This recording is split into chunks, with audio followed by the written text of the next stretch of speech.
So this is the HyperX Cloud Mix. It's a wired/wireless gaming headset, and it'll set you back around 200 George Washingtons, which is a lot of money.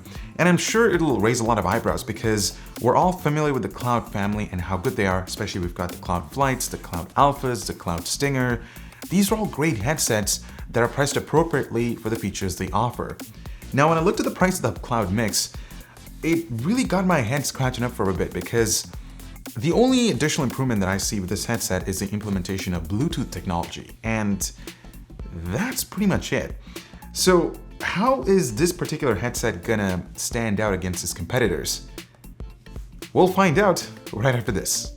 Hello, I'm looking for some fans. Well, are you married? Yeah, I have a ring. What is your favorite number? I would say 3. Do I have the perfect fan for you? This is the new Thermaltake Ring Trio 12 fans with good static pressure for radiators. It is a beautiful frame with double side and center ring illumination with soft and super bright spill with Razer Chroma compatibility. Control it through your smartphone, the RGB Plus software on the PC, or Amazon Alexa. Well, I'm gonna take these home. Perhaps you should too. Check them out in the description below.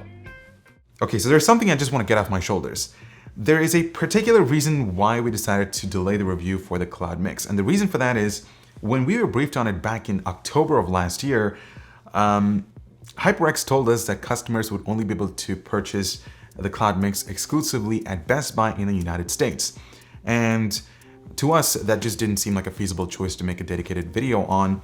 So we decided to wait until this headset was available worldwide, and it is right now. So we'll make sure to leave links in the description down below if you're interested, and it actually does help. It does give us a little bit of a kickback and it supports the channel, so thank you very much. Anyways, back to the review. And honestly, guys, it's really not that different from the other Cloud headsets, from the outside at least. You see, it still maintains the same frame structure with the signature leatherette memory foam ear cups. I do appreciate the stealth look on the Mix because it features a few matte black elements. However, the HyperX logo does seem to stand out quite a bit, so maybe next time they could implement a tone-on-tone finish and minimize the size of the logo as well. That'd be much appreciated. Now, as I mentioned earlier, the build quality remains the same, just like the Alpha headset. It's very flexible and rigid, no signs of creaking as well, and that should be expected for $200. The headband is not self-adjustable, and that's my personal preference. The adjustable sliders are well-defined and intact. The clamping force is also very minimal, and I didn't experience any fatigue wearing this for longer periods of time, just like previous Cloud headsets, so that's a good thing. Now, do note that the ear cups can't rotate 90 degrees, so it might be a little bit of a challenge resting these around your neck, especially when you plan on traveling with them. The signature memory foam on the ear cups feature plenty of cushion, and they're super comfortable to wear, although keep in mind that if you live in warmer environments, the leatherette material could start to accumulate sweat, so you may have to vent your ears often. The ear cups do provide a good seal around your ears though, and it does a fairly good job isolating background noise. Now, when it comes to versatility, HyperX takes the crown here once again, and I think I keep repeating myself every time I review one of their headsets. The included braided cables are detachable, and that's obvious given that these are wireless as well. The same story goes with the boom microphone. The braiding on the cable is certainly unique compared to other headsets in the market. They're not too thick and they're very flexible, which makes it less prone to kink formation, and that's awesome. However, reverberations exhibited by the cable is certainly audible, especially when you're, sort of gaming on it for longer periods of time. You can certainly pick this up, especially the microphone, because it's a very sensitive microphone. You can actually start picking up the reverberations as it's, sort of going through your fabric material or whatever you're wearing. So that's definitely something to keep note of. The main 3.5 to 3.5 millimeter cable is 1.3 meters in length, and that's perfect if you pair this up with your smartphone, provided that it has a headphone jack. Can't believe that's the thing I'm saying in 2019, but that is what it is. Now, you can also find a controller within the cable to adjust the volume and mute the microphone. There's also a 2-meter extension cable that splits into separate headphone and microphone inputs, and this can be used to route it comfortably behind your PC, and you also get a carrying bag. Nice touch. All right, so let's move on to the wireless aspect of the Cloud Mix, and this is certainly something that you'll need to pay close attention to. You see, HyperX does market the Mix as a wired gaming headset with Bluetooth technology. And that's really the key difference here compared to other Cloud headsets. Now, don't confuse yourselves thinking that you can pair this headset via your PC via a 2.4 GHz receiver, because that's not the case here. It's just via Bluetooth, and I believe that they're using the Bluetooth 4.2 protocol. And honestly, for $200, that's disappointing. Now, hear me out for a second.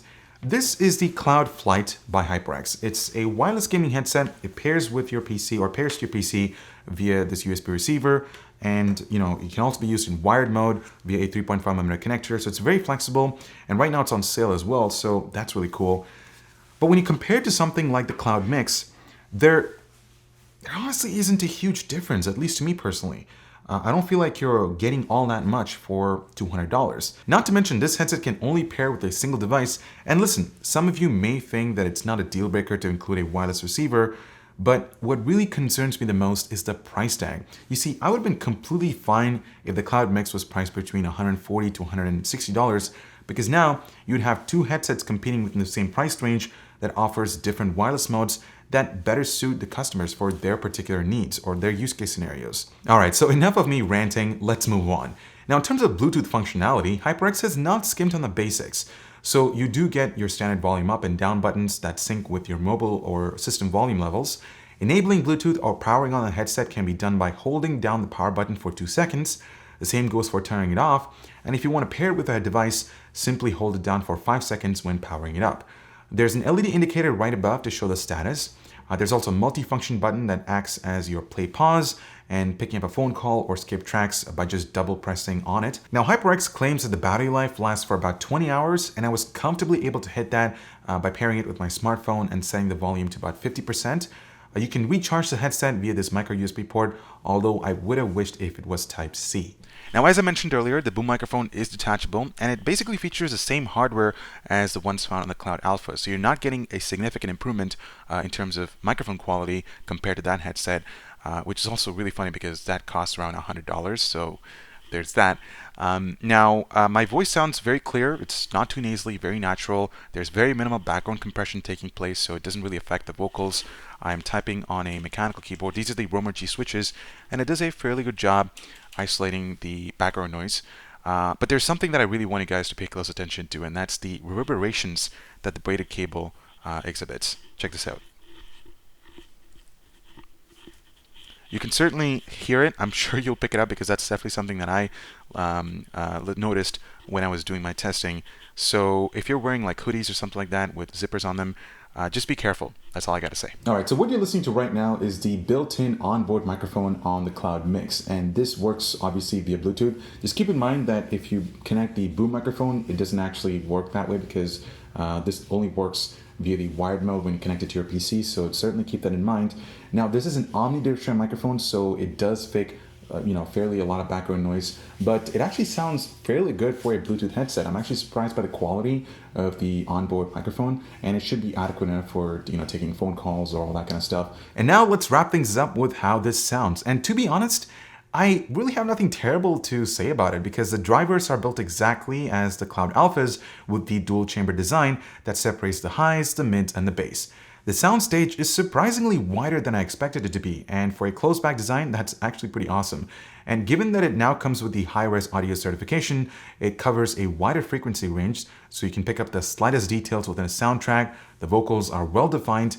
However, I will mention that just like the Alphas, the bass response on the mix isn't too powerful, and that could be a deal breaker for some of you out there, but personally, I really enjoyed listening to music and watching a few shows on the Cloud Mix. Now, gaming on it was a whole lot of fun, guys. I spent a couple of days playing Apex Legends, which is a huge thing now, and Overwatch, and I have to admit, it did take away some productivity time, but it was so worth it though. The gunshots feel boomy. When you're blowing stuff up, the explosions really do sound awesome. Even though the bass response is minimal, the wider soundstage really does add up to it. And you can hear the slightest details, especially when you're navigating through the gameplay. You can hear certain directional cues. And all in all, it's just an awesome experience. Playing with the HyperX Cloud Mix. I certainly loved it. It certainly wasn't a significant improvement over the Cloud Alphas. So if you're coming from the Cloud Alphas, I don't think you're going to be noticing a huge difference upgrading to the Cloud Mix. So I guess it's time to wrap up this review. Guys, the Cloud Mix by HyperX is a good headset. I mean, it sounds amazing. It's built really well. It's very comfortable, and I like the design too. But it's the price that I just can't digest because for $200, I'm sure you can expect a lot more. I mean, I would have preferred if they included at least a USB receiver so that it can seamlessly transition between your PC to your mobile device.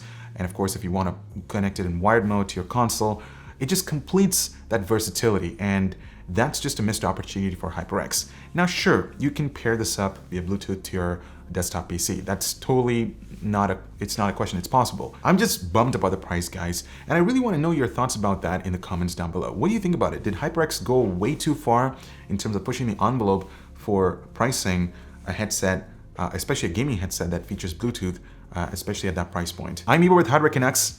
Thank you so much for watching. Make sure to check out some relevant content over here. Subscribe to our Boot Sequence channel, and I'll see you in the next one.